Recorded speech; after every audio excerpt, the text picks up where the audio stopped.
the auction house breathed with a restrained opulence, a cathedral of wealth where polished marble floors reflected chandeliers like frozen constellations. Every surface gleamed, every corner whispered exclusivity. The rhythmic crack of the gavel cut through the air with ceremonial authority, punctuating the low, constant murmur of bidders who spoke in hushed tones, as if afraid that raising their voices might fracture the fragile alliance between money and myth. This was a place where legends were priced, where history sat behind glass, and where a single mistake could cost millions. Near one of the central display cases stood Iris, her presence almost accidental against the tailored suits and jeweled gowns surrounding her. The glass before her was thick and bulletproof, engineered to protect desire itself. Inside, it rested the Star of Bombay, glowing under curated light. Iris leaned closer, her breath barely fogging the surface, her attention so focused that the rest of the room seemed to recede. Her lips moved almost without her consent, thoughts slipping into sound. It's fake. It has to be. The refraction index is off. The light isn't bending right. The words were soft, fragile things, but they carried danger. A nearby security guard stiffened, his professional calm snapping into alertness. He stepped closer, the faint jingle of his equipment betraying irritation as protocol took over. His shadow fell across Iris, heavy and warning. Miss, please step away from the glass. Before Iris could react, another voice sliced through the atmosphere, smooth and cold, commanding attention without raising volume. Conversations around them faltered. Even the gavel paused midair, as if the room itself recognized authority when it heard it. Footsteps followed, deliberate and unhurried, the subtle creak of expensive leather shoes against stone, announcing someone accustomed to being obeyed. Let her speak. You said the Star of Bombay is fake? Iris startled, her shoulders tensing as if she had been caught trespassing in a sacred space. She turned and met the gaze of Maximilian Black, a man whose reputation preceded him like a shadow. Her heartbeat thundered in her ears, but the certainty in her mind refused to retreat. I did not mean to be loud, but yes, it is synthetic. Spinel, maybe, or high-grade glass. It feels cold. Real sapphires hold heat differently. Maximilian studied her in silence, his eyes sharp, assessing not just her words, but the conviction behind them. He tilted his head slightly, the corner of his mouth unreadable, as if amused or testing the limits of possibility. You can feel the heat through bulletproof glass? Iris swallowed, grounding herself in the familiar logic of stone and structure, the invisible rules that governed crystals and pressure. Her fear gave way to clarity, and when she spoke again, it was with quiet confidence. I can feel the vibration. Stones speak. This one is silent. A ripple of tension moved through the crowd. Maximilian turned away from Iris and fixed his attention on the auctioneer, a man suddenly very aware of how small authority could feel in the wrong company. Open the case. The auctioneer hesitated, fingers tightening around his clipboard, rules and contracts flashing through his mind like shields. Mr. Black, we cannot. Maximilian did not raise his voice. He did not need to. His name alone carried weight enough to bend policy. I am Maximilian Black. I authenticated half the stones in this room. Open it. Keys turned with a reluctant click, each rotation sounding louder than it should have. The glass slid open, smooth and precise, accompanied by the soft, electronic hum of an alarm system being temporarily silenced. The crowd leaned in collectively, breath held. Maximilian lifted the stone with tweezers, his movements careful and almost reverent. From his pocket, he produced a loupe, bringing it to his eye as the world narrowed to microscopic truths invisible to most. Microbubbles, curved striae, synthesized.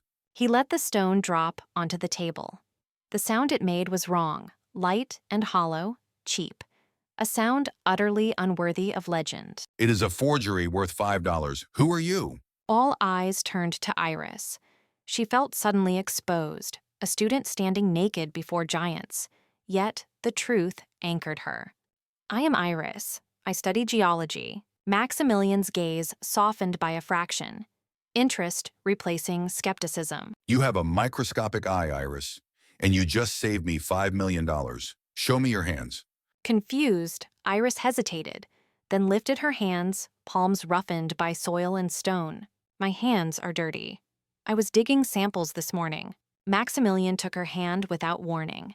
His grip was firm and cool, assessing her not as a person, but as an instrument. Long fingers, steady, but your nails are bitten. Anxiety? Iris exhaled a humorless breath.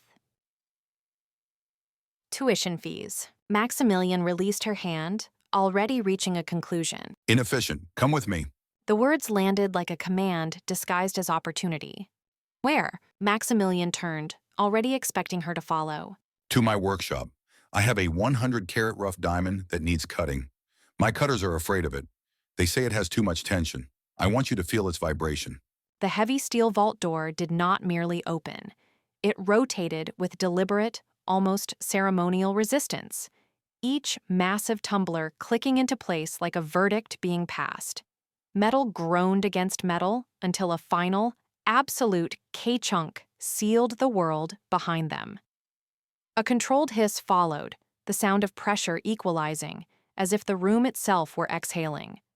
Beyond the threshold waited a silence so complete it felt engineered, broken only by the distant, antiseptic hum of air conditioning maintaining its perfect balance. Inside the vault, the atmosphere was unnaturally pure, stripped of dust, moisture, and scent.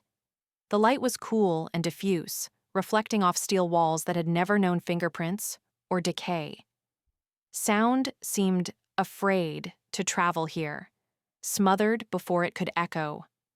This was not merely a room, but an isolation chamber, a place designed to separate priceless objects from the chaos of the outside world, and perhaps to separate people from their own certainty. It feels like a spaceship or a tomb. It is the vault. Temperature controlled, humidity controlled. Dust is filtered out. As Maximilian spoke, he shed the formal shell of himself. He slipped out of his suit jacket with practiced efficiency and set it aside, then rolled up his sleeves. The movement revealed forearms corded with muscle and veins, evidence of a man whose wealth had not insulated him from physical discipline. This was not posturing, it was preparation. He gestured toward the workbench with quiet authority, indicating exactly where Iris should sit. Sit at the bench. From a reinforced case, Maximilian lifted a stone that looked almost disappointingly ordinary. Its surface was dull, opaque, devoid of sparkle, an object that betrayed none of its potential. He placed it onto a velvet pad with reverence, as though setting down a sleeping animal. The fabric absorbed the sound, cradling the stone in silence, while the weight of what it represented settled invisibly into the room. This is the Titan, found in Botswana. If cut correctly, it is worth $50 million. If cut wrong, it shatters into dust. Touch it. The word hung between them. Touch. Iris hesitated, acutely aware of the invisible line between observation and contact. Her hand hovered above the stone, fingers slightly curled, as though approaching something alive. The vault seemed to lean inward, attentive, waiting for the moment skin would meet surface and irrevocably change the dynamic of the room. Can I? Touch it. Her fingertips finally made contact. The texture was rougher than expected, unpolished and raw, sending a faint vibration up her nerves. It was not a sound, but a sensation, as if the stone carried a frequency just below hearing. The moment lingered, stretched thin, and Iris felt an inexplicable resistance, as though the object were aware of her scrutiny. It is humming. It is angry. There is a stress fracture deep inside, near the center. If you hit it from the top, it explodes. Maximilian turned his attention to the blueprints laid out beside the bench, their crisp lines and digital precision promising certainty. His eyes traced measurements and projections, trusting in the authority of technology. Yet Iris's words introduced doubt, a hairline crack in his confidence, subtle but dangerous, much like the flaw she claimed to feel beneath the stone's surface. The scans did not show a fracture. The scans are wrong. It wants to be cut from the side, along the grain. Here, without hesitation, Iris reached for his hand. Her fingers wrapped around his with surprising assurance, guiding him toward a precise point on the stone. The contact was intimate and unguarded, her certainty transmitted through touch rather than words. For a man accustomed to control, the surrender was momentary but profound. Your hand is warm. My hands are always cold. You are very confident for a student. I am not confident about people, but stones do not lie. Maximilian studied her face, searching for arrogance and finding none. Only focus, only truth as she perceived it. His hand closed over hers, firm and encompassing, pinning her fingers gently but decisively against the diamond. The gesture blurred the boundary between professional necessity and something more dangerous: reliance. No, people lie. I need you, Iris. I need your instinct. I am hiring you. I have exams. The vault seemed to tighten around them as the stakes crystallized. This was no longer a lesson or an experiment. It was a binding decision. Outside obligations shrank in relevance against the pressure of the stone, the money, the risk. Maximilian's voice carried the weight of a man unused to compromise, accustomed to bending institutions to his will. I will buy the university if I have to. You are not leaving this vault until this stone is cut. The pressure is too high. I cannot do it alone. Days had passed since the last time silence felt neutral in the living quarters attached to the vault. Morning arrived with sterile precision, the kind that belonged to machines and schedules rather than human rest. The air was cool and faintly metallic, carrying the mingled scents of stone, polished steel, and freshly ground coffee. The coffee machine hummed and clicked with methodical patience as pale dawn light slipped across the floor and climbed the walls, revealing every floating mote of dust. You sleep too much. Iris lay half buried in the thin sheets, her body heavy with resistance after being pulled too early from sleep. Maximilian's voice cut through the last fragments of her dreams, sharp and deliberate, making even waking feel supervised. It is 6 a.m. She squinted toward the clock, its glowing numbers an accusation in the dimness. Inside the vault-adjacent quarters, time bent to Maximilian's preferences, and he was already dressed and assessing the way dawn reshaped the room. The light is best at dawn. Get up. I need to test a setting. He crossed the room with decisive strides and tossed a silk robe toward her with a casual, practiced motion, as if dressing others according to his own rules. Put this on. The cotton t-shirt generates static. It attracts dust. The robe landed across her legs, cool and whisper soft. Iris stared at it as the implication settled in that even the fibers she wore were subject to his scrutiny. You control everything, do not you? Even the dust. She pushed herself upright and slipped the robe over her shoulders. It slid against her skin with unsettling ease, as Maximilian watched without smiling. Control is the only thing that separates us from chaos. Come to the mirror. The mirror stood tall against the far wall, its surface immaculate. Iris walked toward it, while Maximilian followed close behind, his presence tightening the air. In the mirror, their reflections aligned, Iris wrapped in silk and uncertainty, and Maximilian composed and intent. The low hum of the vault systems bled through the walls. I am designing the setting for the Titan. Platinum. Heavy. I need to see how it sits on the clavicle. He produced a raw platinum prototype that caught the dawn light with a dull gleam and lifted it slowly toward her neck. When the metal met her skin, the cold surged outward, sinking into muscle and bone and stealing her breath. "It is freezing." The gasp escaped her and echoed softly as her shoulders tensed, and every instinct urged her to pull away. Shh, hold still. His fingers settled against the side of her neck with unnerving precision, evaluative rather than gentle as they traced beneath her jaw. Your pulse is visible, right here. It is beating against the platinum. Clink, clink, clink. She watched his fingertip rest where her pulse betrayed her, the imagined sound of metal responding to life filling her head. You are making me nervous. Her voice wavered as the robe felt too thin and the room too small, while Maximilian's eyes never left the metal against her skin. Why? I am just a jeweler. You are just a model. The words sounded calm, but rang hollow, as Iris barely recognized the tension in her own reflection. You are not just a jeweler. You look at me like you want to cut me to see if I have flaws inside. The admission hung in the air, fragile and dangerous, as even the dust seemed to pause. Oh, I know you have flaws, Iris.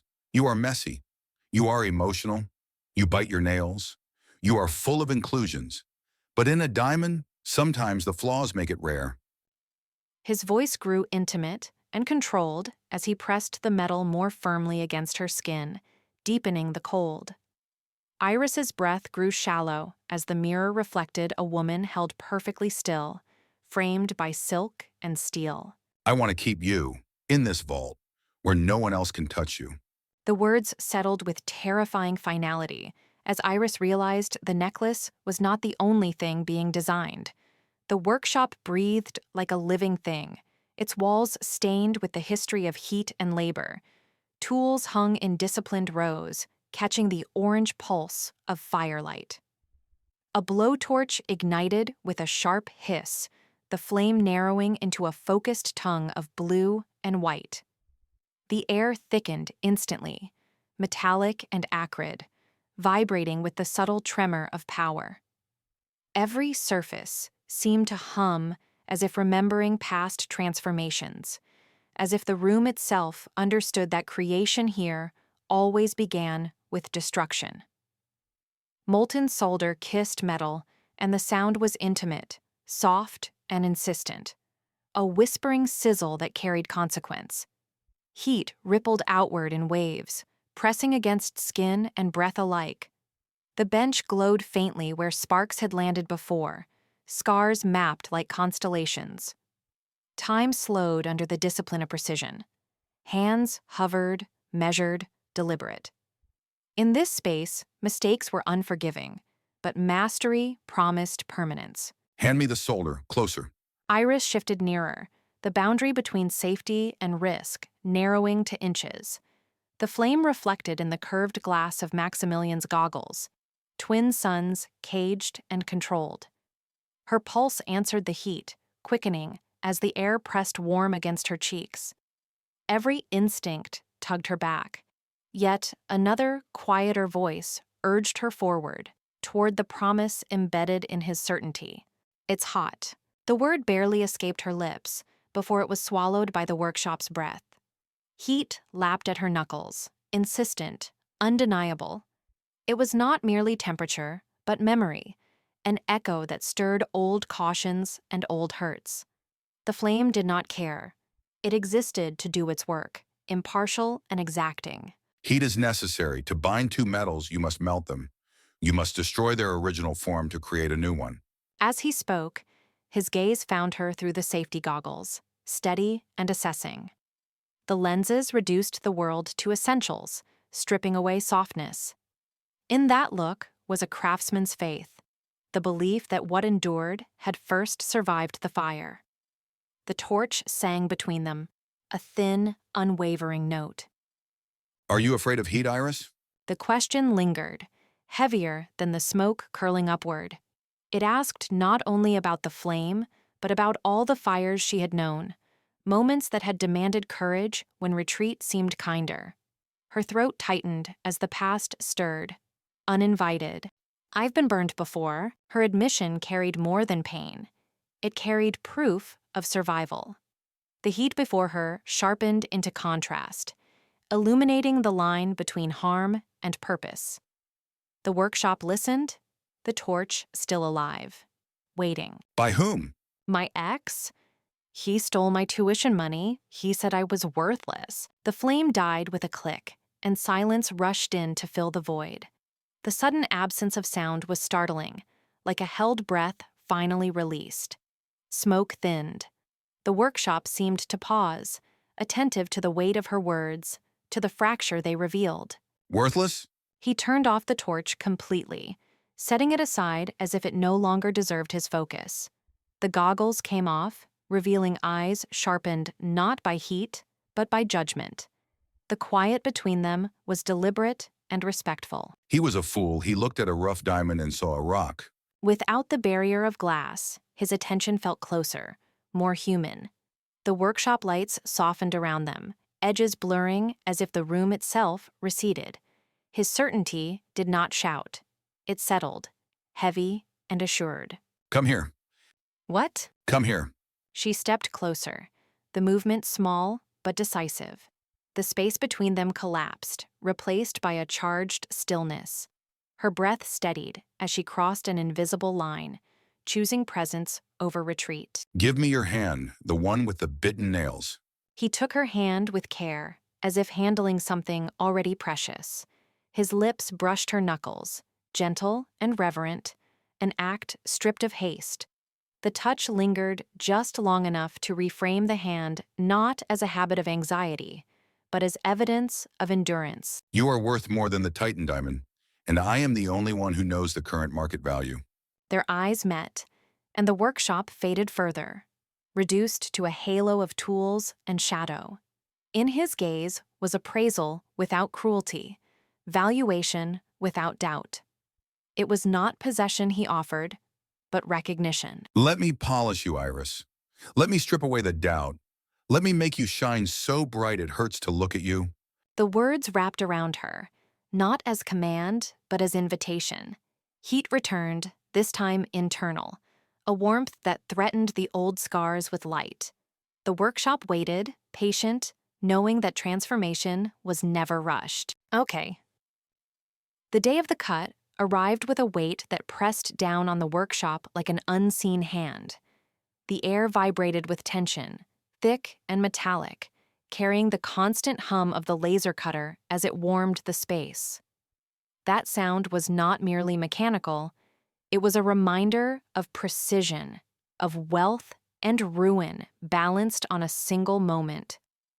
Light glinted off steel surfaces and stone slabs, while dust hung suspended, as if the room itself was holding its breath, waiting to see whether history would be made or destroyed. Maximilian stood at the center of it all, sweat beading along his temples and rolling down the curve of his jaw. Each breath came heavier than the last, his chest rising and falling with controlled urgency. His hands, wrapped tightly around the mallet, trembled almost imperceptibly, muscles protesting after hours of preparation. This was not just labor. It was risk distilled into a single motion, a test of nerve as much as skill. This is it, one strike. If I hit the wrong angle, $50 million becomes dust. My hands, they are cramping. Let me help. No, miss, it requires force. It requires balance. Iris moved without hesitation, stepping into his space with a quiet confidence that cut through the noise of machinery.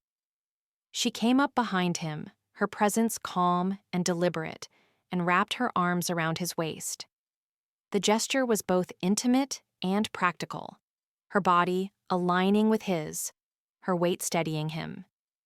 It was a human counterbalance, a reminder that precision was born not from brute strength alone, but from harmony. Lean back. Let me ground you. I am your anchor. Maximilian let out a slow breath, the tension in his shoulders easing as he allowed himself to trust her support. The warmth of her against his back cut through the cold focus of the moment, anchoring him in the present. The workshop noise faded slightly in his awareness, replaced by the steady rhythm of shared breathing, a fleeting pocket of calm before the decisive act. You are warm, it helps. He adjusted his stance, feet planted firmly, and lifted the mallet with deliberate care. The weight of it felt heavier now, imbued with consequence. Muscles coiled, wrists aligned, his entire body narrowing its focus to the fragile line etched into the stone. Time seemed to stretch, each second elongating as anticipation tightened its grip. On three, one, two. 3. The strike landed with a sharp, explosive crack that tore through the workshop. The sound echoed off the walls, a violent punctuation to the silence that followed. A fragment of stone leapt free and skidded across the table, coming to rest as dust settled in slow spirals through the air. Then came the quiet, long, heavy, and absolute. He reached for the stone with hands that were suddenly steady, lifting it into the light. The beam traced the cut with merciless clarity, revealing every microscopic detail. His eyes followed the line, heart pounding as realization dawned, disbelief giving way to awe. Flawless. It split perfectly. He turned toward Iris in a rush of released tension, the space between them vanishing as he pinned her gently but firmly against the workbench. The cold surface pressed into her back, a stark contrast to the heat radiating from him. In that moment, the workshop was no longer a place of work, but a crucible that had forged something shared. We did it. You did it. No, I couldn't have done it without your heat against my back. He lifted her onto the workbench with an ease fueled by adrenaline, the earlier strain replaced by a surge of triumph. His pulse raced, every nerve alive, the aftershock of risk and reward coursing through him. The world beyond the workshop felt suddenly small, distant, and conquerable. The adrenaline, it is intoxicating. I feel like I could conquer the world. Maximilian. Call me Max, only you. He leaned in, pressing a kiss to her neck, lingering just long enough to blur the line between victory and desire. The taste of sweat and effort hung in the air, mingling with the sharp scent of stone and metal. It was the flavor of success earned at the edge of failure. You taste like salt and success. The bedroom existed in a hushed, intimate world of its own. Outside the tall windows, rain slid endlessly down the glass in slow, persistent sheets, blurring the city lights into watery streaks of silver and gold. Each drop seemed to press closer to the room, as if the storm itself were leaning in to witness what was about to happen. Inside, the air was warm and close, heavy with anticipation. Fabric whispered softly with every small movement, silk brushing against skin, cotton folding and unfolding, each sound magnified by the quiet tension that filled the space. The necklace is finished, but I cannot display it on a velvet bust. It needs life. Take off your shirt. Maximilian's voice was calm and almost reverent, as though he were speaking inside a cathedral rather than a bedroom. His gaze never wavered from Iris, studying her not as a man studies a lover, but as an artist studies a masterpiece before the final unveiling. The necklace rested in his hands, its diamonds catching the low light and breaking it into sharp, merciless sparks.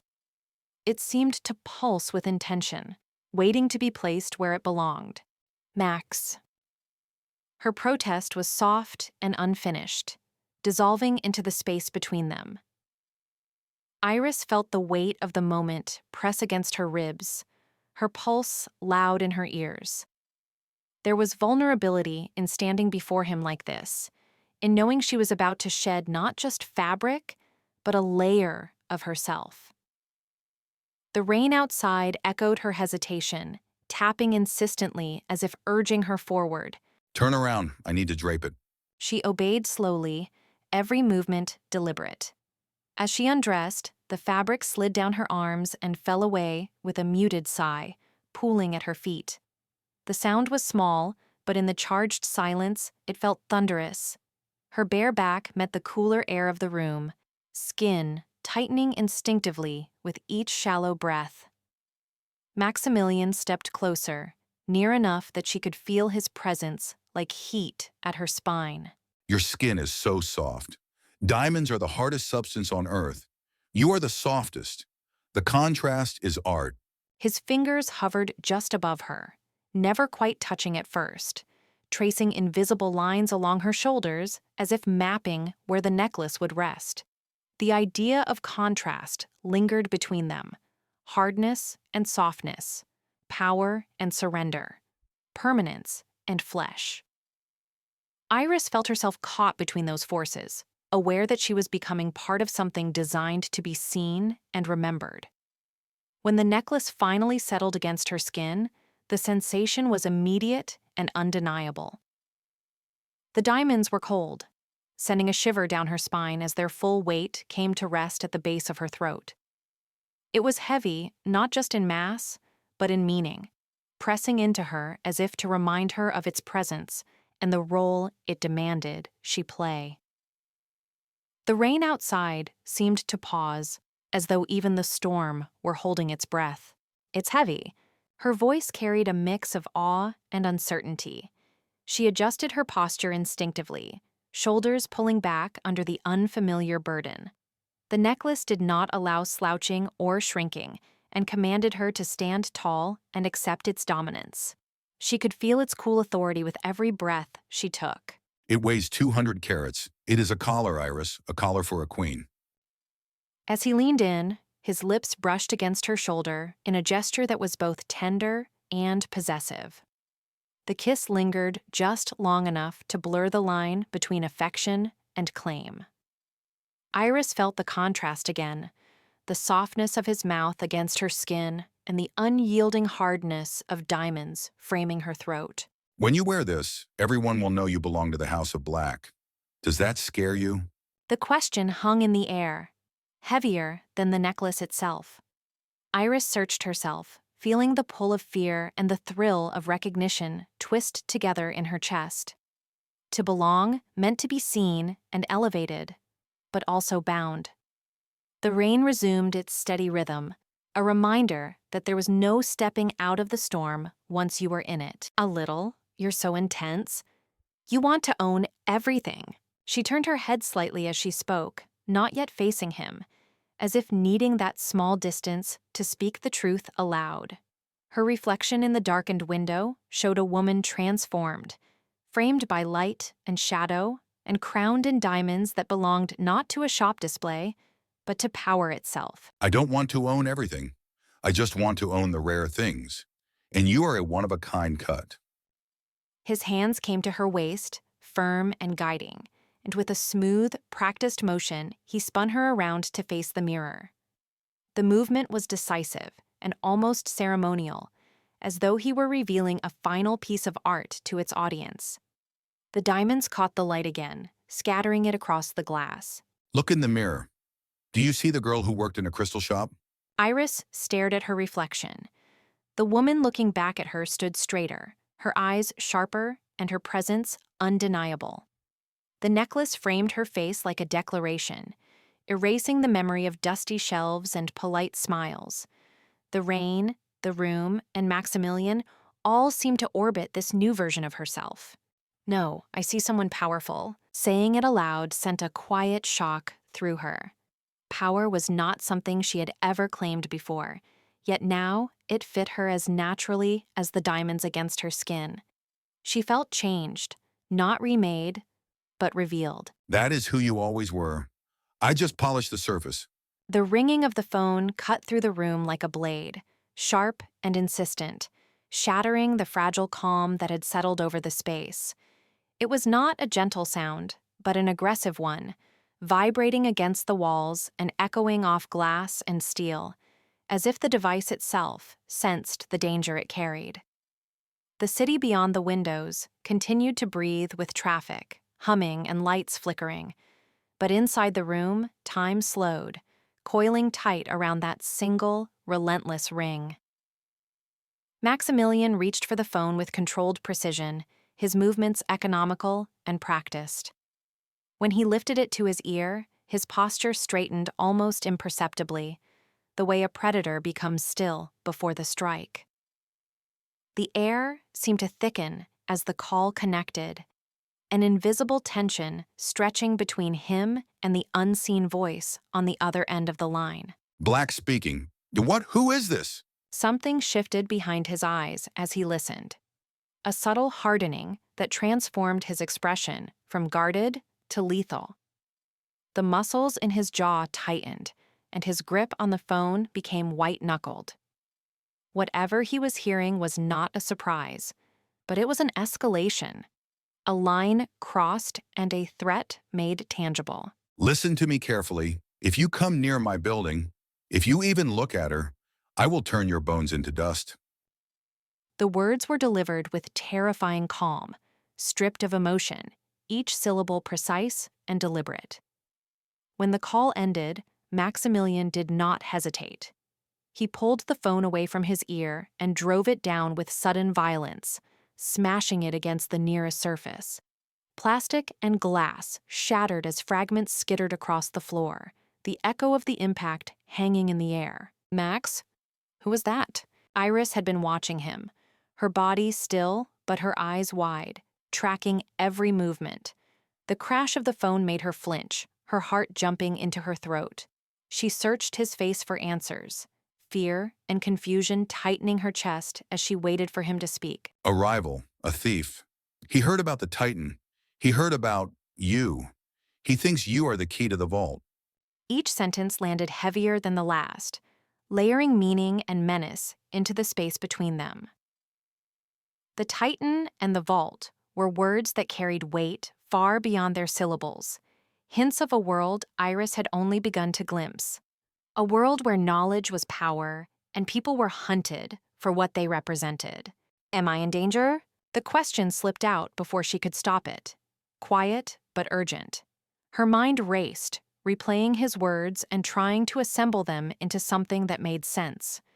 Danger had always been an abstract concept, distant and theoretical, but now it felt immediate and personal, coiled just beneath her skin. Maximilian closed the distance between them in a few measured steps. He reached out and framed her face with firm hands, his thumbs pressing lightly against her cheeks. The gesture was intimate and almost possessive, grounding her even as it underscored the severity of the moment. Not while I breathe, but we need to move. The vault is safe, but the city is not. We are going to my private island. Tonight. His voice left no room for argument. This was not panic, but strategy, executed with ruthless clarity. Plans were already forming behind his eyes as contingencies stacked upon contingencies. The city they stood in, vast and crowded, had suddenly become hostile terrain. Run away? The word tasted strange to her, heavy with implication. Running meant leaving behind everything familiar and stepping fully into the unknown. Even as she spoke, she could feel the inevitability of it settling in her bones. Strategically relocate, pack nothing. I will buy you everything. Just bring yourself. The room seemed to exhale as the decision crystallized. There would be no time for hesitation and no room for sentiment. What mattered was movement, speed, and survival. Outside, the city continued its indifferent rhythm, unaware that within these walls, lines had been drawn and a quiet war had just begun. The private jet sliced through the upper atmosphere with a low, constant hum, a sound so smooth and insulated that it felt less like travel and more like suspension in time. The engines did not roar. They whispered, a controlled power wrapped in layers of luxury and intention. Inside the cabin, soft lights glowed against polished wood and cream leather. Champagne flowed from crystal into fluted glasses, the liquid catching the light in brief golden flashes. Each pour a quiet celebration of distance being erased and urgency temporarily held at bay. I've never been on a private jet. Iris's voice carried a mix of wonder and disbelief as her gaze drifted across the cabin. Everything felt unreal. The silence at cruising speed, the absence of strangers, and the way the world outside the windows had been reduced to darkness and cloud. This was not merely transportation. It was isolation from consequence, a cocoon built to protect those inside from the chaos below. It is a time machine. It buys us time. Maximilian spoke with the calm certainty of a man who had spent his life measuring value not in money, but in seconds and outcomes. To him, speed was not indulgence. It was strategy. Every mile covered in this aircraft was another moment wrestled away from danger, another thin margin carved out for survival. Come here, sit on my lap. The turbulence is bad over the ocean. A subtle shudder rippled through the cabin, barely noticeable yet impossible to ignore, like a reminder that even the most expensive machines were still at the mercy of nature. The seatbelt lights glowed softly. Outside, the invisible ocean waited below, vast and indifferent, its storms sending unseen currents into the sky. Iris moved toward him, the motion slowed by the gentle sway of the jet. She settled onto his lap, and instantly his arms closed around her, firm and protective. His grip was not possessive, but instinctive, as though anchoring her there could stabilize more than just the aircraft.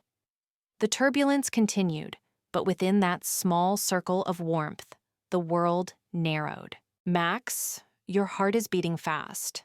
Are you afraid?" Her cheek rested against his chest, close enough to feel the rapid, undeniable rhythm beneath his ribs.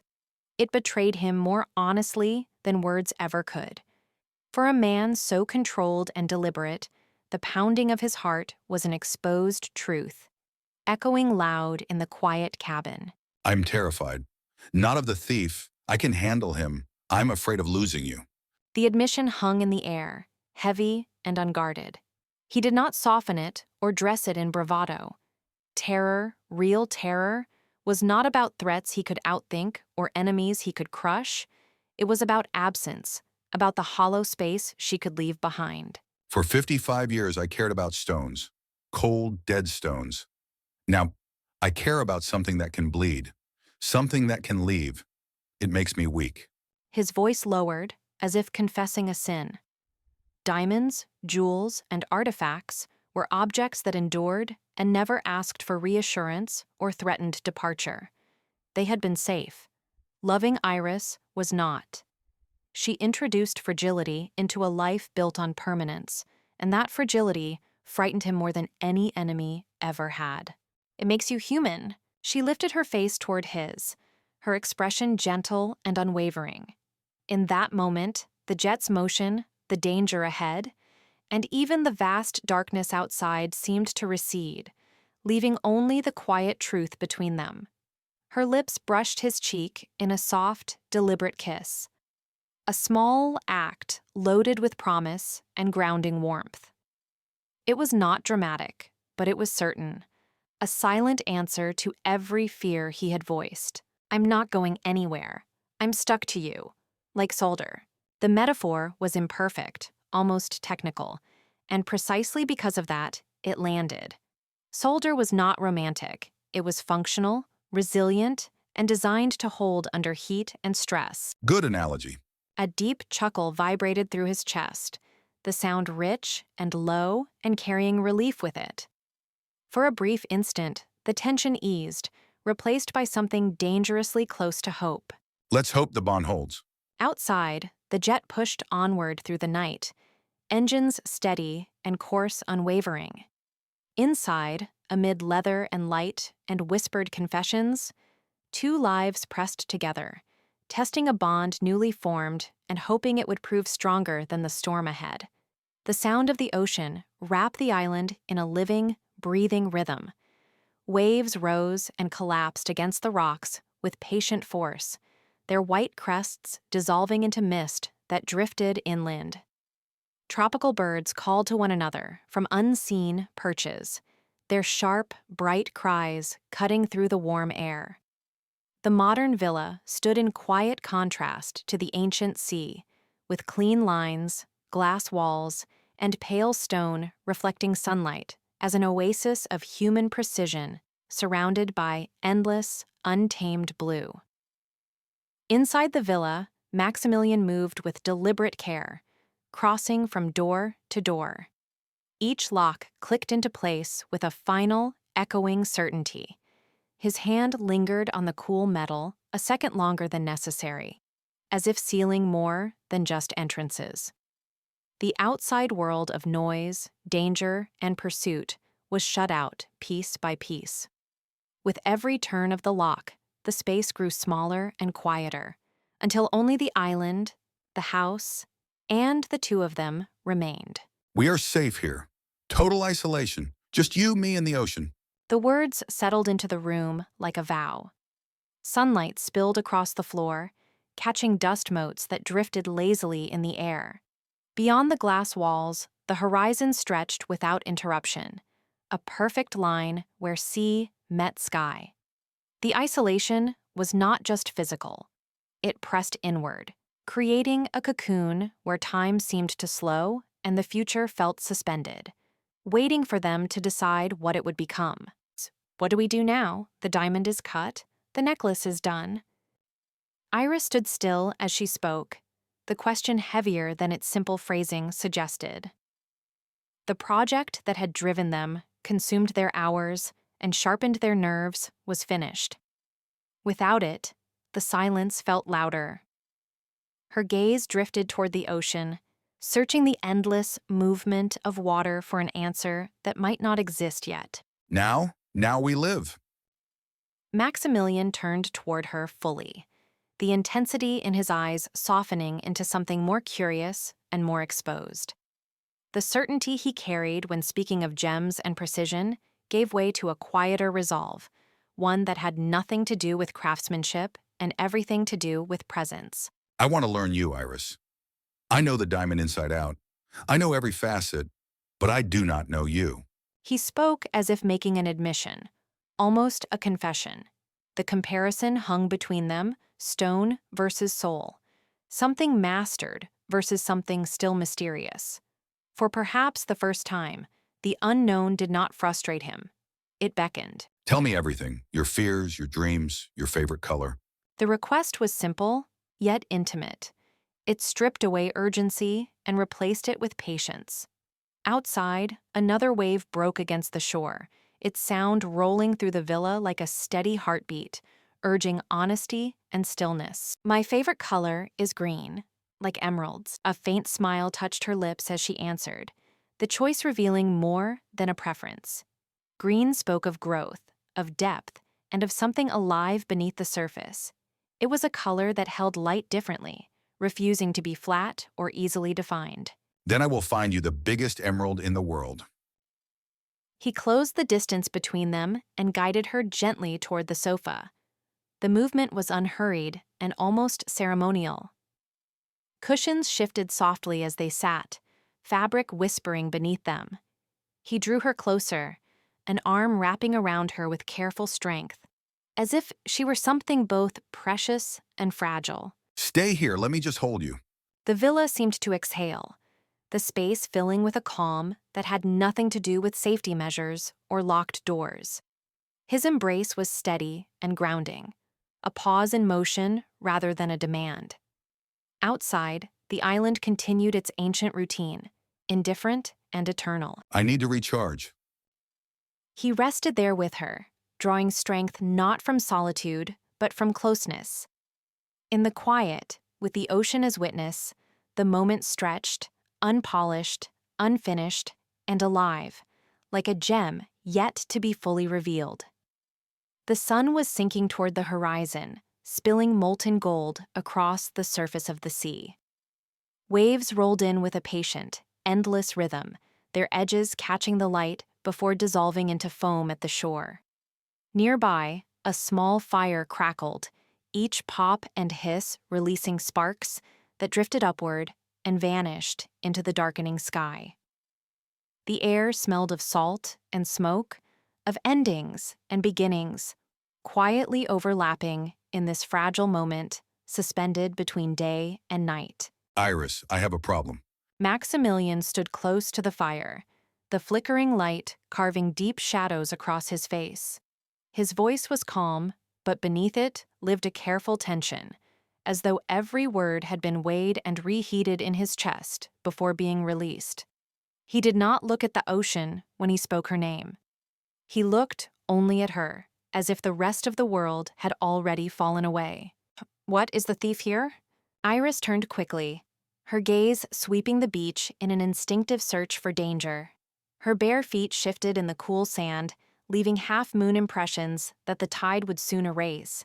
Even in humor, there was concern in her voice, an echo of past troubles that had taught her not to assume peace too easily, even in a place as beautiful as this. No, the problem is, I cannot make you a ring.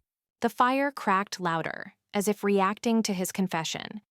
Maximilian exhaled slowly, his shoulders dropping the slightest bit, as though admitting this failure required more courage than any grand gesture. For a man whose life had been shaped by precision, perfection, and rare stones cut to impossible standards, the words tasted strange and vulnerable. "You're the world's best jeweler. Why not?" Confusion softened Iris's expression, her brows knitting together as she searched his face for an explanation that made sense.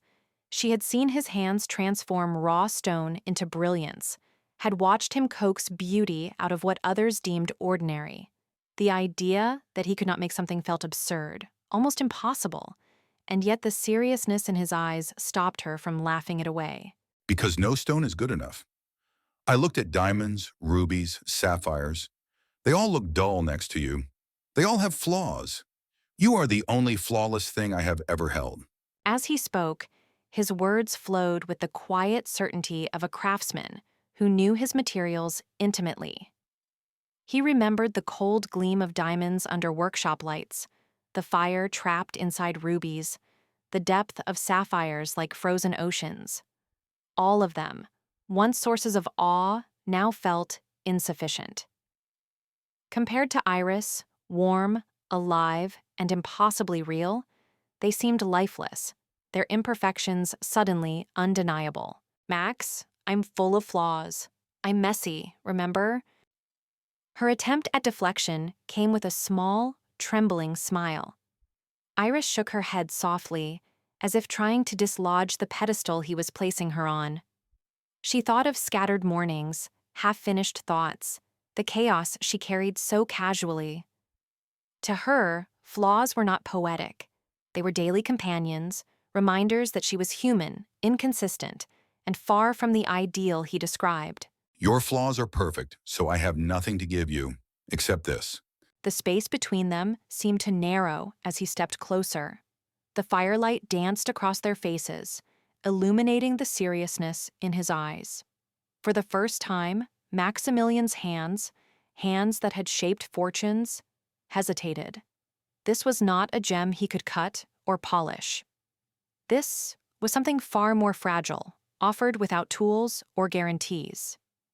He reached for her gently, his fingers warm against the cool evening air. Slowly and deliberately, he guided her hand to his chest, pressing it flat over his heart. Beneath her palm, she could feel the steady, imperfect rhythm, proof of a life lived, wounded, repaired, and still beating. The motion was simple, but it carried the weight of everything he could not say with objects. My heart, it is old, it is scarred, it is hard, but it is yours. Will you take it? Each sentence landed like a careful strike of a hammer, shaping something unseen. Iris felt the history beneath his words, the years that had toughened him, the losses that had left marks no jeweler's loupe could find. This was not an offering of perfection, but of truth. The ocean roared softly in the background, bearing witness as if the world itself had leaned in to listen. "It's better than a diamond, yes? I take it." Tears slipped free before Iris could stop them, tracing warm paths down her cheeks. They were not tears of sadness, but of release and recognition. In that moment, she understood the value of what was being given, something no vault could hold, something that could never be appraised or replaced. Her voice, though unsteady, carried absolute certainty. Good, because no returns are allowed. A faint smile broke through Maximilian's composure, softening the lines carved by years of discipline. The fire continued to burn steadily, the sea continued its endless motion, And somewhere between the fading light and the coming night, two lives quietly and irrevocably changed, sealed not by a ring, but by a promise made entirely of heart. The bedroom breathed with a quiet, intimate life of its own. Moonlight slipped through the open window, pale and deliberate, catching in the slow sway of the curtains as the night wind teased them inward. The air carried the faint coolness of evening mixed with the warmth of shared bodies, a gentle contrast that made the space feel suspended outside of time. Every sound was softened here. The distant city, the hush of fabric, the subtle rhythm of two hearts learning how to beat together. Maximilian's finger moved along her skin with reverent patience, not tracing a line so much as rediscovering a landscape he already knew by heart. His touch was light and exploratory, as if he feared that pressing too hard might disturb the fragile magic of the moment. Iris felt every pass of his fingertip like a quiet affirmation, a reminder that she was seen not as an object to be claimed, but as something rare to be studied, protected, and cherished. You are glowing, like moonstone. You polished me well. No, you were always shining. I just removed the dust.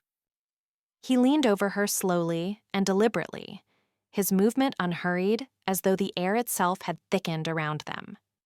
His shadow folded over her, warm and familiar, carrying with it the quiet weight of a man who had spent years chasing brilliance in lifeless stones. In this closeness, his breath mingled with hers, and the distance between hunter and treasure dissolved into something softer and unmistakably human. I spent my life looking for the heart of the ocean, the star of Africa. I did not know the most precious gem was a girl with bitten fingernails in a dusty auction house. And I found a man who is harder than diamond, but melts like gold. When he kissed her, it was neither hurried nor restrained. His lips met hers with a quiet surrender, as though he were finally setting down a burden he had carried for far too long. The kiss was a promise made without witnesses, a wordless agreement that strength did not have to mean coldness, and that even the hardest materials could be reshaped by warmth if they allowed themselves to yield. Melt me, Iris. Melt me down until I am nothing but yours. Pressure creates diamonds, or so the world insists, celebrating endurance and survival above all else. But pressure alone only hardens what already exists. Heat is different. Heat transforms. It softens edges, alters structure, and invites change at the deepest level. Iris is that heat, that living flame that reached places no force ever could. In her presence, I am no longer a collector of cold marvels. I am willing to burn, to be reshaped, to become something truer than I have ever been, and to remain in that fire for the rest of my life.